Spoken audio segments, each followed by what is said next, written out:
अब चुप हो जा बई। वाहिगुरू जी का खालसा वाहिगुरू जी की फतेह। श्लोक उरधारे जो अंतर नाम।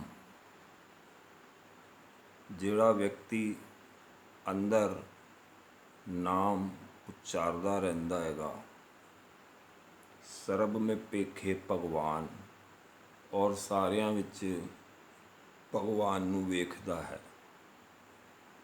ਨਿਮਕ ਨਿਮਕ ਠਾਕੁਰ ਨਮਸਕਾਰੇ। ਹਰ ਪਲ ਜਿਹੜਾ ਹੈ ਠਾਕੁਰ ਨੂੰ ਨਮਸਕਾਰ ਕਰਦਾ ਹੈਗਾ। ਨਾਨਕ ਉਹ ਅਪਰ ਸਗਲ ਨਿਸਤਾਰੇ। ਇਸ ਪ੍ਰਕਾਰ ਦਾ ਵਿਅਕਤੀ, ਨਾਮਲੇਵੀ ਵਿਅਕਤੀ ਆਪ ਵੀ ਤਰ ਜਾਂਦਾ ਹੈ ਔਰ ਹੋਰ ਸਾਰਿਆਂ ਨੂੰ ਵੀ ਤਾਰ ਲੈਂਦਾ ਹੈ। ਅਸ਼ਟਪਦੀ। ਮਿਥਿਆ ਨਾਹੀ ਰਸਨਾ ਪਰਸ। ਕੀ ਹੈ ਮਿਥਿਆ, ਉਹ ਆਪਾਂ ਪਿਛਲੀ ਲਾਈਨਾਂ ਵਿੱਚ ਅਸ਼ਟਪਦੀਆਂ ਵਿੱਚ ਜਾਣ ਚੁੱਕੇ ਨੇ। ਹੁਣ ਇਹਦੇ ਵਿੱਚ ਗੁਰੂ ਸਾਹਿਬ ਲਿਖ ਰਹੇ ਨੇ ਕਿ ਮਿਥਿਆ ਕੀ ਚੀਜ਼ ਨਹੀਂ ਹੈ। ਮਿਥਿਆ ਨਾਹੀ ਰਸਨਾ ਪਰਸ। ਜੇ ਆਪਣੀ ਰਸਨਾ ਪਰਸੀ ਗਈ ਹੈ ਪਰਮਾਤਮਾ ਦੇ ਨਾਮ ਨਾਲ ਤਾਂ ਉਹ ਮਿਥਿਆ ਨਹੀਂ ਹੈਗੀ। ਮਨਮੈ ਪ੍ਰੀਤ ਨਿਰੰਜਨ ਦਰਸ। ਔਰ ਮਨ ਦੇ ਅੰਦਰ ਪ੍ਰੀਤਮ ਨੂੰ ਪ੍ਰਾਪਤ ਕਰਨ ਦੀ ਪ੍ਰੀਤੀ ਹੈ, ਪਿਆਰ ਹੈ ਨਿਰੰਜਨ ਨੂੰ ਦੇਖਣ ਦੀ, ਉਹ ਵਧੀਆ ਹੈ। ਪਰਤਿਆ ਰੂਪ ਨ ਪੇਖੈ ਨੇਤਰ। ਪਰਾਏ ਰੂਪ ਨੂੰ ਨੇਤਰਾਂ ਨਾਲ ਨਾ ਵੇਖੇ। ਸਾਧ ਕੀ ਟਹਿਲ ਸੰਤ ਸੰਗ ਹੇਤ। ਸਾਧ ਨੇ ਨਾਲ ਬੈਠ ਕੇ ਆਪਣੇ ਅੰਦਰ ਟਹਿਲ ਸਰਚ ਕਰਨੀ ਸ਼ੁਰੂ ਕਰ ਦੇ। ਇਹ ਕੰਮ ਜਿਹੜਾ ਹੈ ਵਧੀਆ ਹੈ। ਕਰਨ ਨ ਸੁਨੇ ਕਾਹੂ ਕੀ ਨਿੰਦਾ। ਆਪਣੇ ਕੰਨਾਂ ਤੋਂ ਕਿਸੇ ਦੀ ਵੀ ਨਿੰਦਾ ਨਾ ਸੁਣੇ। ਸਭ ਤੇ ਜਾਣੇ ਆਪਸ ਕੋ ਮੰਦਾ। ਆਪਣੇ ਆਪ ਨੂੰ ਸਭ ਤੋਂ ਮੰਦਾ ਸਮਝੇ, ਹੇਠਾਂ ਸਮਝੇ। ਗੁਰ ਪ੍ਰਸਾਦ ਵਿਖਿਆ ਪਰ ਹਰੇ। ਗੁਰੂ ਸਾਹਿਬ ਦੀ ਕਿਰਪਾ ਨਾਲ ਜਿਹੜੀ ਵਿਖਿਆ ਵਿਸ਼ ਹੈ, ਗੰਦੇ ਵਿਚਾਰ ਹੈਗੇ ਨੇ, ਨੈਗੇਟਿਵ ਥਾਟ ਹੈਗੇ ਨੇ, ਉਹ ਖਤਮ ਹੋ ਜਾਣਗੇ। ਮਨ ਕੀ ਬਾਸਨਾ ਮਨ ਤੇ ਟਰੇ। ਮਨ ਵਿੱਚ ਜਿਹੜੀ ਆਸ਼ਾਵਾਂ ਮਨਸਾਵਾਂ ਇਸ ਤਰ੍ਹਾਂ ਦੀ ਤਰੰਗਾਂ ਚਲਦੀਆਂ ਰਹਿਣਗੀਆਂ, ਉਹ ਮਨ ਵਿੱਚ ਹੀ ਖਤਮ ਹੋ ਜਾਣਗੀਆਂ। ਇੰਦਰੀ ਜੀਤ ਪੰਚ ਦੋਖ ਤੇ ਰਹਿਤ। ਜੇ ਲੋਕ ਇੰਦਰੀਆਂ ਨੂੰ ਜਿਹੜੇ ਜਿੱਤ ਲੈਂਦੇ ਨੇ, ਜਿਹੜੇ ਇੰਦਰੀਆਂ ਦੇ ਉੱਤੇ ਫਤਿਹ ਪ੍ਰਾਪਤ ਕਰ ਲੈਂਦੇ ਨੇ, ਉਹ ਪੰਚ ਦੋਖ ਤੋਂ, ਜਿਹੜੇ ਕਾਮ ਕ੍ਰੋਧ ਲੋਭ ਮੋਹ ਹੰਕਾਰ, ਇਹ ਪੰਜ ਦੁਸ਼ਮਣ ਹੈਗੇ ਨੇ, ਇਹਨਾਂ ਤੋਂ ਦੂਰ ਹੋ ਜਾਂਦੇ ਨੇ। ਨਾਨਕ ਕੋਟ ਮਧੇ ਕੋ ਐਸਾ ਅਪਰਸ। ਲੇਕਿਨ ਐਸਾ ਵਿਅਕਤੀ ਕਰੋੜਾਂ ਵਿੱਚ ਇੱਕ ਰਹਿੰਦਾ ਹੈਗਾ। ਵੈਸਨੋ ਸੋ ਜਿਸ ਉੱਪਰ ਸੁਪ੍ਰਸੰਨ। ਉਹ ਜਿਹੜਾ ਪਰਮਾਤਮਾ ਹੈਗਾ ਜਿਹਦੇ ਉੱਪਰ ਪ੍ਰਸੰਨ ਹੋ ਜਾਂਦਾ ਹੈ, ਉਸ ਨੂੰ ਫਿਰ ਇਹ ਗੁਣ ਦੀ ਪ੍ਰਾਪਤੀ ਹੋ ਜਾਂਦੀ ਹੈ। ਵਿਸਨ ਕੀ ਮਾਇਆ ਤੇ ਹੋਏ ਭਿੰਨ। ਜਿਹੜਾ ਮਾਇਆ ਫੈਲੀ ਹੋਈ ਹੈ ਵਿਸਨ ਦੀ, ਉਹ ਮਾਇਆ ਤੋਂ ਜਿਹੜਾ ਹੈ ਦੂਰ ਹੋ ਜਾਂਦਾ ਹੈਗਾ। ਕਰਮ ਕਰਤ ਹੋਵੇ ਨਿਹਕਰਮ। ਕਰਮ ਕਰਨ ਤੋਂ ਬਾਅਦ ਵੀ ਉਹ ਬਿਨਾਂ ਕਰਮ ਜਿਹਾ ਰਹੇ ਤਿਸ ਵੈਸਨੋ ਕੋ ਨਿਰਮਲ ਧਰਮ। ਫਿਰ ਉਸ ਵੈਸਨੋ ਜਿਹੜਾ ਵਿਅਕਤੀ ਹੈ ਇਸ ਵਿਸ਼ਵ ਵਿੱਚ ਪੈਦਾ ਹੋਇਆ ਹੈ, ਉਹਦਾ ਜਿਹੜਾ ਨਿਰਮਲ ਜਿਹੜਾ ਹੈ ਉਹ ਧਰਮ ਹੋ ਜਾਂਦਾ ਹੈ, ਸਾਫ਼ ਹੋ ਜਾਂਦਾ ਉਹਦਾ ਮਨ ਵੀ ਤਨ ਵੀ।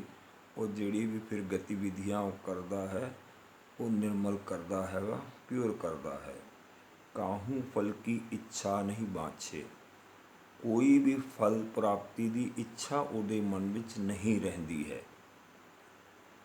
ਕੇਵਲ ਭਗਤ ਕੀਰਤਨ ਸੰਗ ਰਾਚੇ। ਫਿਰ ਜਿਹੜਾ ਹੈ ਉਹ ਸਿਰਫ ਔਰ ਸਿਰਫ ਭਗਤੀ ਦੇ ਰੰਗ ਵਿੱਚ ਕੀਰਤਨ ਕਰਦਾ ਰਹਿੰਦਾ, ਅਰਥਾਤ ਪਰਮਾਤਮਾ ਦੀ ਕੀਰਤ ਦਾ ਗਾਇਨ ਕਰਦਾ ਹੈ। ਕੀਰਤਨ ਦਾ ਮਤਲਬ ਸਿਰਫ ਇਹ ਨਹੀਂ ਕਿ ਢਬਲੇ, ਤਬਲਾ, ਢੋਲਕ, ਵਾਜਾ, ਰਾਗੀ ਬੈਠ ਕੇ ਔਰ ਇੱਕ ਸ਼ਬਦ ਪੜ੍ਹ ਦਿੱਤਾ, ਉਹੀ ਕੀਰਤਨ ਹੈ।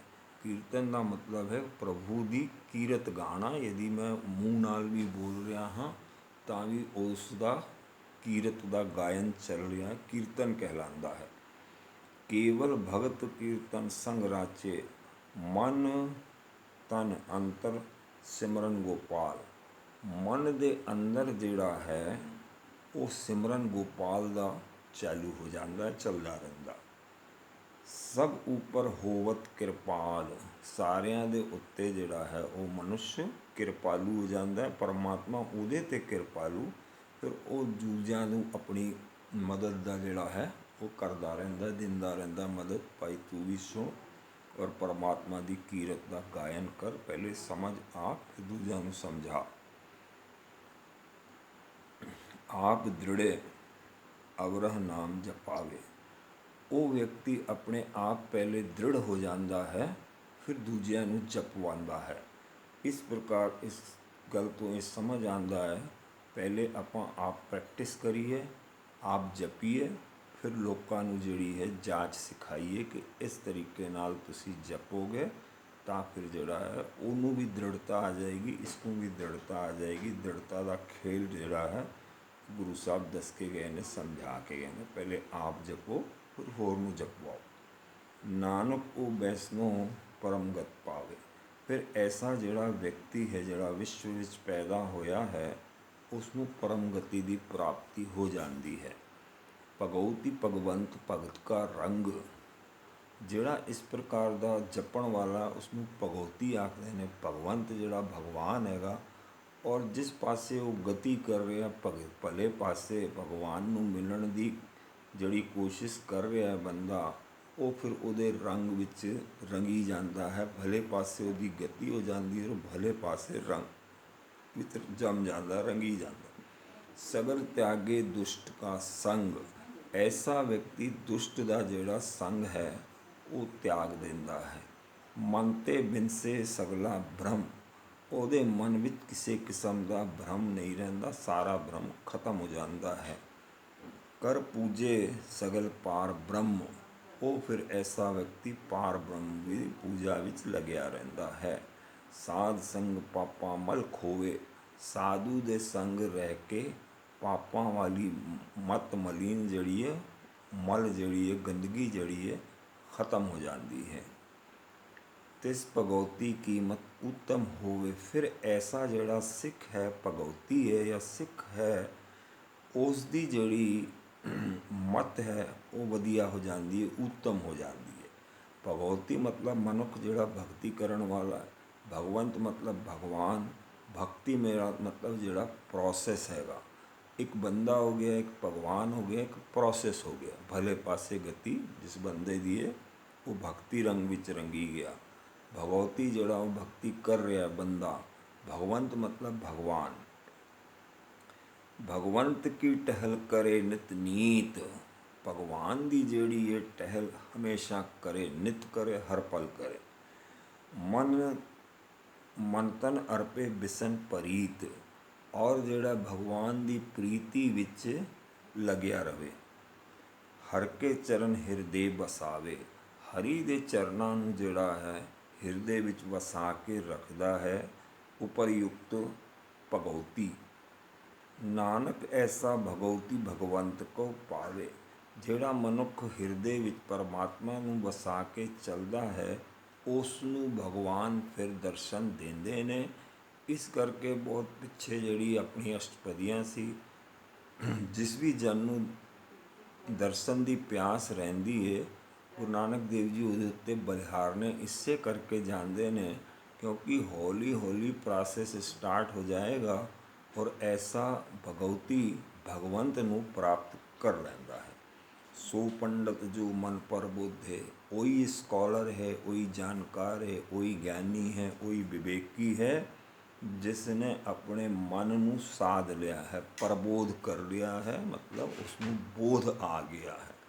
ਪ੍ਰਬੋਧ ਮਤਲਬ ਪਰਮ ਦਾ ਬੋਧ, ਮਤਲਬ ਸੁਪਰ ਪਰਮਾਤਮਾ ਦਾ ਬੋਧ, ਉਸ ਦੀ ਬੁੱਧੀ ਜਿਹੜੀ ਹੈ, ਸਮਝ ਉਸ ਨੂੰ ਆ ਗਿਆ ਹੈ। ਔਰ ਜੋ ਹੈ ਐਸਾ ਭਗਵਤੀ ਭਗਵਨ ਪ੍ਰਬੋਧੇ, ਉਹਦਾ ਮਨ ਜਿਹੜਾ ਹੈ ਸਮਝ ਉਸ ਨੂੰ ਆ ਜਾਂਦੀ। ਰਾਮ ਨਾਮ ਆਤਮ ਮਹਿ ਸੋਧੇ। ਰਾਮ ਦਾ ਜਿਹੜਾ ਨਾਮ ਹੈ ਉਹ ਆਤਮਾ ਵਿੱਚ ਸੋਧ ਲੈਂਦਾ ਹੈਗਾ, ਉਸ ਨੂੰ ਵਸਾ ਲੈਂਦਾ। ਰਾਮ ਨਾਮ ਸਾਰ ਰਸ ਪੀਵੇ।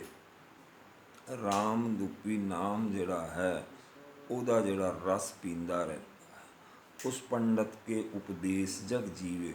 ਫਿਰ ਜਿਹੜਾ ਐਸਾ ਮਨੁੱਖ ਰਹਿੰਦਾ ਹੈ, ਪੰਡਤ, ਜਾਣਕਾਰ, ਗਿਆਨੀ, ਸਕਾਲਰ, ਉਹਦਾ ਜਿਹੜੇ ਉਪਦੇਸ਼ ਹੈਗੇ ਨੇ ਜਗ ਵਿੱਚ ਚੱਲਦੇ ਨੇ। ਹਰਿ ਕੀ ਕਰਥਾ ਹਿਰਦੇ ਵਸਾਵੇ। ਹਰੀ ਦੀ ਕਥਾ ਨੂੰ ਹਿਰਦੇ ਵਿੱਚ ਵਸਾਉਂਦਾ ਹੈ। ਸੋ ਪੰਡਤ ਫਿਰ ਜੂਨ ਨਾ ਆਵੇ। ਫਿਰ ਐਸਾ ਸਕਾਲਰ, ਗਿਆਨੀ ਜਾਂ ਧਿਆਨੀ ਵਿਅਕਤੀ ਫਿਰ ਜੂਨ ਵਿੱਚ, ਮਨੁੱਖਾ ਜੂਨ ਵਿੱਚ ਨਹੀਂ ਆਉਂਦਾ, ਵਿਸ਼ਰਾਮ ਪ੍ਰਾਪਤ ਹੋ ਜਾਂਦਾ। ਵੇਦ ਪੁਰਾਣ ਸਿਮਰਤ ਬੂਝੇ ਮੂਲ, ਸੂਖਮ ਮਹਿ ਜਾਣੈ ਅਸਥੂਲ। ਫਿਰ ਜਿਹੜਾ ਵੇਦ ਹੈਗੇ ਨੇ, ਪੁਰਾਣ ਸਮਰਤੀਆਂ, ਉਸ ਨੂੰ ਸਮਝ ਆ ਜਾਂਦੀਆਂ ਨੇ ਸਾਰੀਆਂ ਗੱਲਾਂ।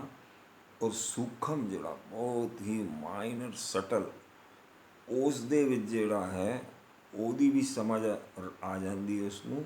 ਉਹ ਅਸਥੂਲ ਵਿੱਚ ਵੀ ਜਿਹੜਾ ਪਰਮਾਤਮਾ ਹੈ ਉਹਦੀ ਵੀ ਅਸਲ ਉਹ ਸਮਝ ਆ ਜਾਂਦੀ ਹੈ। ਜਦ ਆਪਾਂ ਨੂੰ ਸੂਖਮ ਮਾਹ ਜਾਣੇ ਅਸਥੂਲ, ਜਿਹੜਾ ਉਹ ਸੂਖਮ ਚੀਜ਼ ਹੈਗੀ, ਅੰਦਰ ਆਤਮਾ ਹੈਗੀ, ਸੂਖਮ ਹੈ, ਸਟਲ ਹੈ, ਬਹੁਤ ਹੀ ਮਾਹੀਨ, ਬਰੀਕ ਹੈ, ਉਹਦੇ ਜਿਹੜੀ ਹੈ ਚੀਜ਼ ਉਹ ਸਥਿਰ ਹੈ, ਸਥੂਲ, ਹਮੇਸ਼ਾ ਰਹਿਣ ਵਾਲੀ।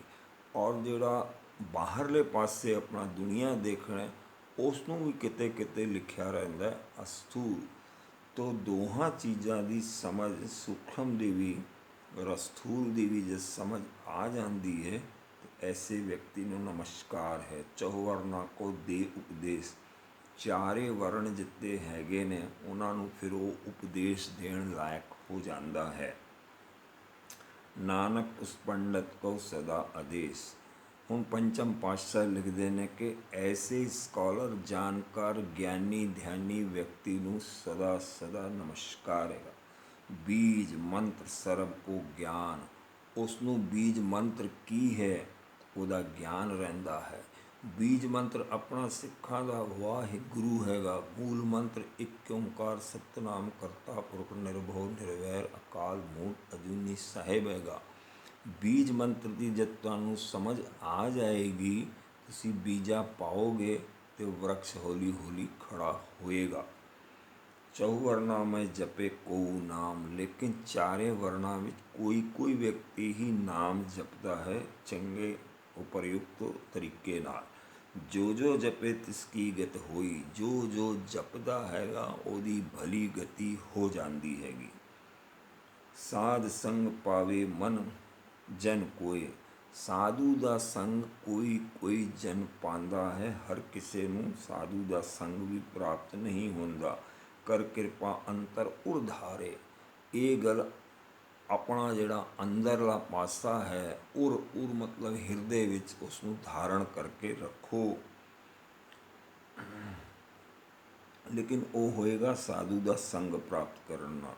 ਪਸ਼ੂ ਪ੍ਰੇਤ ਮੁਗਧ ਪਾਥਰ ਕੋ ਤਾਰੇ। ਹੁਣ ਕਈ ਲੋਕ ਬੋਲਦੇ ਨੇ ਭਾਈ ਕਿ ਪ੍ਰੇਤ ਨਹੀਂ ਹੁੰਦੇ। ਹੁਣ ਇੱਥੇ ਹੀ ਮਹਾਰਾਜ ਲਿਖ ਰਹੇ ਨੇ ਕਿ ਪਸ਼ੂ ਪ੍ਰੇਤ ਮੁਗਧ ਮੂਰਖ ਸਾਰਿਆਂ ਨੂੰ ਜਿਹੜਾ ਤਾਰਨ ਦੀ ਫਿਰ ਉਹਦੇ ਵਿੱਚ ਛਮਤਾ ਆ ਜਾਂਦੀ ਹੈਗੀ। ਸਰਵ ਰੋਗ ਕਾ ਔਖਦ ਨਾਮ। ਸਾਰੇ ਰੋਗਾਂ ਦਾ ਜਿਹੜੀ ਸਭ ਤੋਂ ਦਵਾਈ ਹੈਗੀ ਹੈ ਉਹ ਨਾਮ ਹੈਗੀ। ਕਲਿਆਣ ਰੂਪ ਮੰਗਲ ਗੁਣ ਗਾਮ। ਉਹ ਨਾਮ ਜਪਣ ਨਾਲ ਕਲਿਆਣ ਹੋ ਜਾਂਦਾ ਹੈ ਔਰ ਮੰਗਲਮਈ, ਆਨੰਦਮਈ ਅੰਦਰ ਵਾਤਾਵਰਨ ਹੋ ਜਾਂਦਾ। ਇਸ ਕਰਕੇ ਉਹਦੇ ਗੁਣਾਂ ਦਾ ਗਾਇਨ ਕਰੋ, ਪਰਮਾਤਮਾ ਦਾ ਨਾਮ ਜਪੋ ਔਰ ਉਹਦੇ ਗੁਣਾਂ ਦਾ ਗਾਇਨ ਕਰੋ। ਕਾਹੂ ਜੁਗਤ ਕਿਤੇ ਨਾ ਪਾਈਏ ਧਰਮ। ਕਿੱਥੇ ਇਹ ਜੁਗਤੀ ਪ੍ਰਾਪਤ ਹੋਏ, ਉਹ ਫਿਰ ਜਿਹੜੀ ਜੁਗਤੀ ਤੁਸੀਂ ਲਗਾਓਗੇ ਤੇ ਅੰਦਰ ਜਿਹੜਾ ਧਰਮ ਹੈ ਉਹ ਸਟਾਰਟ ਹੋਏਗਾ। ਧਰਮ ਬਾਹਰਲੀ ਚੀਜ਼ ਨਹੀਂ ਹੈ। ਧਰਮ ਅੰਦਰ ਜਿਹੜੀ ਸਾਡੀ ਵਿਚਾਰਧਾਰਾ ਠੀਕ ਚੱਲੇ, ਉਸ ਪ੍ਰੋਸੈਸ ਨੂੰ ਧਰਮ ਆਖਦੇ ਨੇ। ਸਿੱਖ ਧਰਮ, ਹਿੰਦੂ ਧਰਮ, ਇਹ ਗਲਤ ਗੱਲਾਂ ਹੈਗੀਆਂ ਨੇ। ਧਰਮ ਅੰਦਰ ਦਾ ਪ੍ਰੋਸੈਸ ਹੈ, ਚਾਹੇ ਹਿੰਦੂ ਹੋਵੇ, ਮੁਸਲਮਾਨ ਹੋਵੇ, ਕੋਈ ਵੀ ਜਾਤੀ ਵਰਗ ਦਾ ਹੋਵੇ ਬੰਦਾ, ਅੰਦਰ ਜਦੋਂ ਸੋਧਣਾ ਸ਼ੁਰੂ ਕਰੇਗਾ, ਸੁੱਚਤਾ ਕਰੇਗਾ, ਉਸ ਪ੍ਰੋਸੈਸ ਨੂੰ ਆਪਾਂ ਧਰਮ ਆਖਦੇ। ਨਾਨਕ ਤਿਸ ਮਿਲੇ ਜਿਸ ਲਿਖਿਆ ਧੁਰ ਕਰਮ। ਔਰ ਇਹ ਧਰਮ ਜਿਹੜਾ ਪ੍ਰੋਸੈਸ ਚਾਲੂ ਹੁੰਦਾ ਹੈ, ਕਿਸੇ ਕਿਸੇ ਵਿਅਕਤੀ ਨੂੰ ਮਿਲਿਆ ਰਹਿੰਦਾ ਜਿਸ ਨੂੰ ਧੁਰ ਤੋਂ ਲਿਖਿਆ ਹੋਏ। ਮਤਲਬ ਸ਼ੁਰੂ ਤੋਂ ਧੁਰ, ਜਿੱਥੋਂ ਪੂਰੀ ਪ੍ਰਿਥਵੀ ਚੱਲਦੀ ਹੈ ਜਾਂ ਪੂਰਾ ਬ੍ਰਹਿਮੰਡ ਦਾ ਸੈਂਟਰ ਜਿਹੜਾ ਹੈਗਾ, ਇੱਕ ਸੈਂਟਰ ਸਾਡੇ ਸਰੀਰ ਦਾ ਜਿਸ ਨੂੰ ਨਾਭੀ ਆਖਦੇ ਨੇ, ਇੱਕ ਸੈਂਟਰ ਪੂਰੇ ਯੂਨੀਵਰਸ ਦਾ ਹੈ ਅਤੇ ਉਸ ਨੂੰ ਧੁਰ ਆਖਦੇ ਨੇ।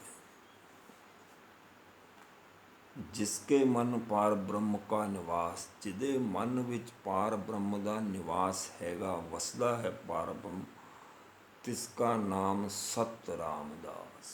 ਉਹ ਜਿਹੜਾ ਹੈ ਉਹਦਾ ਨਾਂ ਸੱਚਾ ਰਾਮਦਾਸ ਕਹਿਲਾਏਗਾ, ਕਿਉਂਕਿ ਰਾਮ ਦੀ ਦਾਸਗੀ ਕਰ ਰਿਹਾ ਹੈ। ਉਹ ਉਹਨਾਂ ਦਾ ਸਰਵੈਂਟ ਹੈ, ਦਾਸ ਹੈਗਾ, ਰਾਮ ਦਾ ਦਾਸ, ਰਾਮ ਦਾ ਸਰਵੈਂਟ। ਅਰਥਾਤ ਅਸੀਂ ਲੋਕ ਜਿਤਨੇ ਵੀ ਹਾਂ, ਜੋ ਆਪਾਂ ਕਰ ਰਹੇ ਹਾਂ, ਉਹਦੀ ਨਾਮ ਜਪ ਰਹੇ ਹਾਂ, ਅਤੇ ਭਾਈ ਅਸੀਂ ਰਾਮ ਦਾ ਹੀ ਨਾਮ ਜਪ ਰਹੇ, ਚਾਹੇ ਅਸੀਂ ਵਾਹਿਗੁਰੂ ਬੋਲ ਰਹੇ ਤਾਂ ਵੀ ਇੱਕੋ ਗੱਲ ਹੈਗੀ। ਅਤੇ ਉਸ ਵਿਅਕਤੀ ਨੂੰ ਫਿਰ ਰਾਮਦਾਸ ਗੁਰੂ ਸਾਹਿਬ ਦੱਸ ਰਹੇ ਨੇ, ਸਤ ਰਾਮਦਾਸ। ਜਿਹੜਾ ਵਿਅਕਤੀ ਨਾਮ ਜਪਦਾ ਹੈ ਉਹਨੂੰ ਰਾਮਦਾਸ ਵੀ ਕਹਿ ਸਕਦੇ ਹਾਂ, ਕਿਉਂਕਿ ਉਹ ਰਾਮ ਦਾ ਹੀ ਨਾਮ ਲੈ ਰਿਹਾ ਹੈ। ਉਹ ਰਾਮ ਜਿਹੜਾ ਹੈ ਹਰ ਜਗ੍ਹਾ ਹੈ। ਰਾਮ ਕੋਈ ਹਿੰਦੂਆਂ ਦਾ, ਮੁਸਲਮਾਨਾਂ ਦੀ ਗੱਲ ਨਹੀਂ ਇੱਥੇ, ਇਹ ਉਸ ਤਰ੍ਹਾਂ ਦਾ ਹਿਸਾਬ ਕਿਤਾਬ ਨਹੀਂ। ਜੋ ਰਮਿਆ ਹੋਇਆ ਹਰ ਜਗ੍ਹਾ ਉਸਨੂੰ ਰਾਮ ਆ। ਮੁਸਲਮਾਨ ਉਸੇ ਨੂੰ ਅੱਲਾ ਕਹਿੰਦੇ ਨੇ। ਆਪਾਂ ਨੂੰ ਬੀਜ ਮੰਤਰ ਦਿੱਤਾ ਵਾਹਿਗੁਰੂ, ਤਾਂ ਆਪਾਂ ਉਸ ਆਪਣੇ ਗੁਰੂ ਦੇ ਕਥਨਾਂ ਅਨੁਸਾਰ ਵਾਹਿਗੁਰੂ ਵਾਹਿਗੁਰੂ ਬੋਲਦੇ ਹਾਂ, ਲੇਕਿਨ ਗੱਲ ਉੱਥੇ ਹੀ ਵੱਜਦੀ ਹੈਗੀ। ਦਾਸ ਦਸਨ ਤਨ ਭਾਏ ਤਿਨ ਪਾਇਆ। ਦਾਸ ਹੈਗੇ ਨੇ, ਦਾਸਾਂ ਨੇ ਫਿਰ ਜਿਨ੍ਹਾਂ ਨੇ ਸਿਮਰਿਆ ਉਹਨਾਂ ਨੇ ਇਹ ਪਾਇਆ ਹੈ ਕਿ ਭਾਈ ਇਹ ਗੱਲ ਸਹੀ ਹੈ। ਸਦਾ ਨਿਕਟ ਨਿਕਟ ਹਰ ਜਾਨ, ਹਰੀ ਨੂੰ ਨਿਕਟ ਕਰਕੇ ਜਾਣੋ, ਹਰੀ ਦੂਰ ਨਹੀਂ, ਉਸ ਨੂੰ ਨਿਕਟ ਕਰਕੇ ਜਾਣੋ। ਸੋ ਦਾਸ ਦਰਗਹਿ ਪਰਵਾਨ। ਐਸਾ ਜਿਹੜਾ ਜਪਣ ਵਾਲਾ ਰਾਮਦਾਸ ਸੀਗਾ, ਉੱਤੇ ਜਿਹੜਾ ਦੱਸਿਆ ਮੈਂ ਵਿਆਖਿਆ ਕੀਤੀ ਹੈ, ਐਸਾ ਦਾਸ ਜਿਹੜਾ ਦਰਗਾਹ ਵਿੱਚ ਉਸਨੂੰ ਮਾਨ ਦੀ ਪ੍ਰਾਪਤੀ ਹੁੰਦੀ, ਜਦੋਂ ਪੂਰਾ ਆਪਣਾ ਪ੍ਰੋਸੀਜਰ ਨਾਲ ਜਪਦਾ ਰਹਿੰਦਾ, ਦੱਸਦਾ ਰਹਿੰਦਾ, ਸੇਵਾ ਕਰਦਾ। ਆਪਣੇ ਦਾਸ ਕੋ ਆਪ ਕਿਰਪਾ ਕਰੇ। ਜਿਹੜਾ ਉਹਦਾ ਦਾਸ ਰਹਿੰਦਾ ਉਹਦੇ ਉੱਤੇ ਕਿਰਪਾ ਵੀ ਪਰਮਾਤਮਾ ਆਪ ਹੀ ਕਰਦਾ ਹੈ। ਤਿਸ ਦਾਸ ਕੋ ਸਭ ਸੋਝੀ ਪਰੇ। ਫਿਰ ਉਸ ਦਾਸ ਨੂੰ ਸਾਰੀ ਸੋਝੀ ਬੋਝੀ ਆਪਣੇ ਆਪ ਹੀ ਪੈਂਦੀ ਰਹਿੰਦੀ ਹੈ। ਜਦ ਉਹਦੇ ਨਿਊਰੋਨ ਸੈੱਲ ਜਿਹੜੇ ਬ੍ਰੇਨ ਦੇ ਅੰਦਰ ਹੈ, ਰੀਵਾਇਰਿੰਗ, ਰੀਟਚਿੰਗ ਔਰ ਰੀਅਰੇਂਜਮੈਂਟ ਐਫੀਸ਼ੀਐਂਟ ਹੋ ਜਾਂਦੇ ਨੇ, ਅਤੇ ਪਰਮਾਤਮਾ ਜਿਹੜੇ ਉਹਦੇ ਵਿੱਚ ਵਿਚਾਰ ਫੁੱਟਦਾ ਹੈ ਜਾਂ ਫੁਰਨੇ ਦਿੰਦਾ ਹੈ, ਉਹ ਫੁਰਨੇ ਇੰਟਿਊਸ਼ਨ ਹੀ ਉਹਦਾ ਉद्धार ਕਰਦੇ ਨੇ। अपने दास को आप कृपा करे, तिस दास को सब सोझी परे। उस दास ਨੂੰ ਸਾਰੀ ਸੋਝੀ ਬੂਝੀ ਪੈ ਜਾਂਦੀ।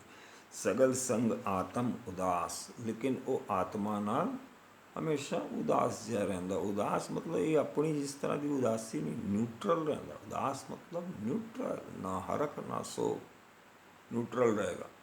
ਐਸੀ ਜੁਗਤ ਨਾਨਕ ਰਾਮਦਾਸ। ਇਸ ਤਰ੍ਹਾਂ ਦੀ ਜਿਹੜੀ ਯੁਗਤੀ ਹੈ, ਜੁਗਤ ਹੈ, ਟ੍ਰਿਕ ਹੈ, ਗੁਰ ਹੈ, ਤਰੀਕਾ ਹੈ, ਟੈਕਨੀਕ ਹੈ, ਉਹ ਉਸ ਮਨੁੱਖ ਦੇ ਅੰਦਰ ਹੁੰਦੀ ਰਹਿੰਦੀ ਹੈ।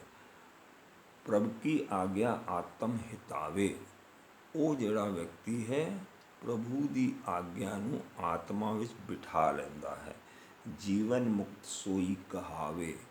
ਉਹੀ ਜਿਹੜੀ ਜੁਗਤੀ ਹੈ, ਉਹੀ ਜਿਹੜਾ ਪਰਮਾਤਮਾ ਨੂੰ ਬਿਠਾਇਆ ਹੋਇਆ ਹੈ, ਉਹੀ ਜੀਵਨ ਮੁਕਤ ਕਰਾ ਦਿੰਦੀ ਹੈ ਉਸ ਜੁਗਤੀ।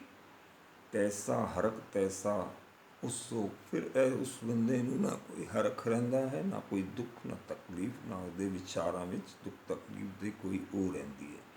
ਸਦਾ ਆਨੰਦ, ਉਹ ਆਨੰਦਿਤ ਰਹਿੰਦਾ। ਤਹ ਨਹੀਂ ਵਿਜੋਗ, ਉਸ ਨੂੰ ਕਿਸੇ ਕਿਸਮ ਦਾ ਵਿਜੋਗ ਵੀ ਨਹੀਂ ਹੁੰਦਾ। ਤੈਸਾ ਸੁਵਰਨ ਤੈਸੀ ਉਸ ਮਾਟੀ। ਉਸ ਦੇ ਵਾਸਤੇ ਸੋਨਾ ਵੀ ਉਹੀ ਹੈ ਔਰ ਮਾਟੀ ਵੀ ਉਹੀ ਹੈ। ਤੈਸਾ ਅੰਮ੍ਰਿਤ ਤੈਸੀ ਬਿਖ ਖਾਟੀ। ਉਹਦੇ ਵਾਸਤੇ ਅੰਮ੍ਰਿਤ ਵੀ ਉਹੀ ਹੈ ਔਰ ਵਿਸ਼ ਦੀ ਪਿਆਲੀ ਵੀ ਉਹੀ ਹੈ। ਤੈਸਾ ਮਾਨ ਤੈਸਾ ਅਭਿਮਾਨ। ਉਸੇ ਤਰ੍ਹਾਂ ਦਾ ਉਸ ਨੂੰ ਮਾਨ ਹੈ ਔਰ ਉਸੇ ਤਰ੍ਹਾਂ ਦਾ ਉਸ ਨੂੰ ਅਭਿਮਾਨ ਹੈ। ਮਤਲਬ ਨਿਊਟਰਲ ਤੇ ਉਹਦੀ ਆ ਜਾਏਗੀ ਸੋਚ। ਮਨ ਵਿੱਚ ਜਿਹੜੀ ਹੈ ਧਾਰਾਵਾਂ ਜਿਹੜੀਆਂ ਵਹਿਣਗੀਆਂ ਉਹ ਇੱਕਦਮ ਨਿਊਟਰਲ ਰਹਿਣਗੀਆਂ। ਨਾ ਸ਼ੋਕ ਰਹੇਗਾ, ਨਾ ਹਰਖ ਰਹੇਗਾ, ਨਾ ਮਾਨ ਰਹੇਗਾ, ਨਾ ਅਪਮਾਨ ਰਹੇਗਾ। ਉਹ ਬੰਦਾ ਹਰ ਕੰਡੀਸ਼ਨ ਵਿੱਚ ਰੈਡੀ ਰਹੇਗਾ, ਹਰ ਬਾਜੀ ਮੇਂ ਰਾਜੀ। ਹਰ ਕੰਡੀਸ਼ਨ ਵਿੱਚ ਉਹ ਰਾਜੀ ਰਹੇਗਾ। ਤੈਸਾ ਰੰਗ ਤੈਸਾ ਰਾਜਾਨ, ਉਹਦੇ ਵਾਸਤੇ ਰੰਗ ਵੀ ਉਤਨਾ ਹੀ ਮਹੱਤਵਪੂਰਨ ਹੈ ਜਿਤਨਾ ਰਾਜਾ ਹੈਗਾ। ਜੋ ਵਰਤਾਏ ਸਾਈ ਜੁਗਤ, ਉਸ ਪਰਮਾਤਮਾ ਨੇ ਜਿਹੜੀ ਜੁਗਤ ਵਰਤਾਈ ਹੋਈ ਹੈ ਉਹੀ ਜਿਹੜੀ ਜੁਗਤ ਉਹਦੇ ਅੰਦਰ ਬੈਠ ਜਾਏਗੀ। ਪਰਮਾਤਮਾ ਦੀ ਕੀ ਜੁਗਤ ਹੈ? ਪਰਮਾਤਮਾ ਸਭ ਨੂੰ ਤੁੱਲ ਪਵਨ ਦਿੰਦਾ ਹੈ, ਸਭ ਨੂੰ ਬਰਾਬਰ ਸਮਝਦਾ। ਉਹਦੇ ਵਾਸਤੇ ਨਾ ਕੋਈ ਰਾਜਾ ਨਾ ਕੋਈ ਰੰਗ, ਉਹ ਸਾਰੀ ਸੰਤਾਨ ਹੀ ਉਸੇ ਦੀ ਹੈਗੀਆਂ ਨੇ। ਇਸ ਕਰਕੇ ਇਹ ਜੁਗਤ, ਇਸ ਜੋ ਨਾਮ ਰਾਮਦਾਸ ਜਿਸ ਨੂੰ ਦੱਸਿਆ ਹੈ ਉਹਦੇ ਅੰਦਰ ਵੀ ਬਹਿ ਜਾਏਗੀ। ਉਹੀ ਜੁਗਤ ਟੈਕਨੀਕ ਜੋ ਪਰਮਾਤਮਾ ਦੀ ਪਰਮ ਪੁਰਖ ਦੀ ਟੈਕਨੀਕ ਹੈਗੀ ਉਹ ਬੈਠ ਜਾਏਗੀ ਤਾਂ ਉਹਦਾ ਵੀ ਉਸੇ ਤਰ੍ਹਾਂ ਸੋਚ ਵਿਚਾਰ ਸਭ ਕੁਝ ਚਲੇਗਾ। ਨਾਨਕ ਉਹ ਪੁਰਖ ਕਹੀਏ ਜੀਵਨ ਮੁਕਤ, ਲੇਕਿਨ ਉਹ ਇਸ ਤਰ੍ਹਾਂ ਦਾ ਪੁਰਖ ਜਿਹੜਾ ਹੈ ਜੀਵਨ ਤੋਂ ਮੁਕਤ ਹੋ ਜਾਂਦਾ ਹੈ। ਪਾਰ ਬ੍ਰਹਮ ਕੇ ਸਗਲੇ ਠਾਓ, ਜਿਤਨੇ ਵੀ ਜਗ੍ਹਾਵਾਂ ਹਨ, ਚਾਹੇ ਅੰਦਰ ਜਗ੍ਹਾ ਹੈ ਸਾਡੇ, ਬਾਹਰ ਜਗ੍ਹਾ ਹੈ ਕਿਸੇ ਹੋਰ ਵਿਅਕਤੀ ਦੇ, ਗੁਰਦੁਆਰੇ ਦੇ ਜਿਤਨੇ ਵੀ ਠਾਓ ਹਨ ਉਹ ਸਭ ਪਾਰ ਬ੍ਰਹਮ ਦੇ ਹੈਗੇ ਨੇ। ਜਿਤ ਜਿਤ ਘਰ ਰਾਖੇ ਤੈਸਾ ਤਿੰਨ ਨਾਉ, ਜਿਸ ਤਰ੍ਹਾਂ ਬੰਦੇ ਨੂੰ ਰੱਖਦਾ ਉਸ ਤਰ੍ਹਾਂ ਨਾਉ ਜਿਹੜੇ ਹੈ ਉਹਦੇ ਚੱਲਦੇ ਹੈਗੇ ਨੇ। ਆਪੇ ਕਰਨ ਕਰਾਵਨ ਜੋਗ, ਉਹ ਕਰਨ ਵਾਲਾ ਕਰਾਉਣ ਵਾਲਾ ਉਹ ਆਪ ਹੀ ਹੈ। ਜੋਗਾ ਕਰਨ ਕਰਾਵਨ ਜੋਗ ਹੈ, ਉਹ ਕਰਾ ਸਕਦਾ ਹੈ, ਸਮਰੱਥਾ ਹੈ। ਪ੍ਰਭ ਭਾਵੇ ਸੋਈ ਪੁਨ ਹੋਗ, ਜੋ ਪ੍ਰਭੂ ਨੂੰ ਭਾਉਂਦਾ ਹੈ ਉਹੀ ਚੀਜ਼ ਹੋਏਗੀ ਦੁਨੀਆ ਵਿੱਚ। ਪਸਰਿਓ ਆਪ ਹੋਏ ਅਨੰਤ ਤਰੰਗ, ਉਹਦਾ ਪਸਾਰਾ ਜਿਹੜਾ ਹੈ ਪਸਰਿਆ ਹੋਇਆ ਹੈ ਔਰ ਅਨੇਕ ਕਿਸਮ ਦੀ ਵੇਵਸ ਚੱਲਦੀ। ਹਰ ਬੰਦਾ ਇੱਕ ਵੇਵ ਛੱਡਦਾ, ਹਰ ਪਕਸ਼ੀ ਇੱਕ ਵੇਵ ਛੱਡਦਾ। ਕਈ ਕਿਸਮ ਦੀ ਤਰੰਗਾਂ ਜਿਹੜੀਆਂ ਨੇ ਫੈਲੀਆਂ ਹੋਈਆਂ ਨੇ। ਪਸਰਿਓ ਆਪ, ਉਹਦਾ ਪਸਾਰਾ ਹੈਗਾ ਪਰਮਾਤਮਾ ਦਾ, ਆਪ ਪਸਰਿਆ ਹੋਇਆ। ਹੋਏ ਅਨੰਤ ਤਰੰਗ, ਅਨੰਤ ਤਰੰਗਾਂ ਹੈਗੀਆਂ ਨੇ। ਲਖੇ ਨਾ ਜਾਏ ਪਾਰ ਬ੍ਰਹਮ ਕੇ ਰੰਗ, ਪਾਰ ਬ੍ਰਹਮ ਦੇ ਜਿਹੜੇ ਰੰਗ ਹਨ ਉਹ ਲਿਖੇ ਨਹੀਂ ਜਾ ਸਕਦੇ। ਜੈਸੀ ਮਤ ਦੇ, ਜਿਸ ਤਰ੍ਹਾਂ ਦੀ ਮਤ ਦਿੰਦਾ ਤੈਸਾ ਪ੍ਰਗਾਸ, ਉਸੇ ਤਰ੍ਹਾਂ ਦੇ ਉਸ ਦੇ ਅੰਦਰ ਲਾਈਟ ਰਹਿੰਦੀ ਹੈ, ਪ੍ਰਗਾਸ ਰਹਿੰਦਾ। ਪਾਰ ਬ੍ਰਹਮ ਕਰਤਾ ਅਬਿਨਾਸ਼, ਲੇਕਿਨ ਪਾਰ ਬ੍ਰਹਮ ਜਿਹੜਾ ਹੈ ਉਹ ਚਾਹੇਗਾ ਤੇ ਐਸੀ ਮਤ ਦੇ ਦੇਗਾ ਕਿ ਭਗਵਤੀ ਦੀ ਜਿਹੜੀ ਹੈ ਭਗਵੰਤ ਨਾਲ ਮਿਲਾਪ ਹੋ ਜਾਏਗਾ ਔਰ ਫਿਰ ਉਹ ਅਬਨਾਸੀ ਨਾਲ ਅਬਨਾਸੀ ਮਿਲ ਜਾਏਗਾ। ਸਦਾ ਸਦਾ ਦਇਆਲ, ਉਹ ਪ੍ਰਭੂ ਜਿਹੜਾ ਸਦਾ ਦਇਆਲ ਹੈਗਾ। ਸਿਮਰ ਸਿਮਰ ਨਾਨਕ ਭਏ ਨਿਹਾਲ। ਹੁਣ ਪੰਚਮ ਪਾਤਸ਼ਾਹ ਲਿਖਦੇ ਨੇ ਉਸ ਨੂੰ ਸਿਮਰਦੇ ਜਾਓ, ਸਿਮਰਦੇ ਜਾਓ, ਸਿਮਰਦੇ ਜਾਓ, ਤੁਸੀਂ ਨਿਹਾਲ ਹੋ ਜਾਓਗੇ। ਵਾਹਿਗੁਰੂ ਜੀ ਕਾ ਖਾਲਸਾ, ਵਾਹਿਗੁਰੂ।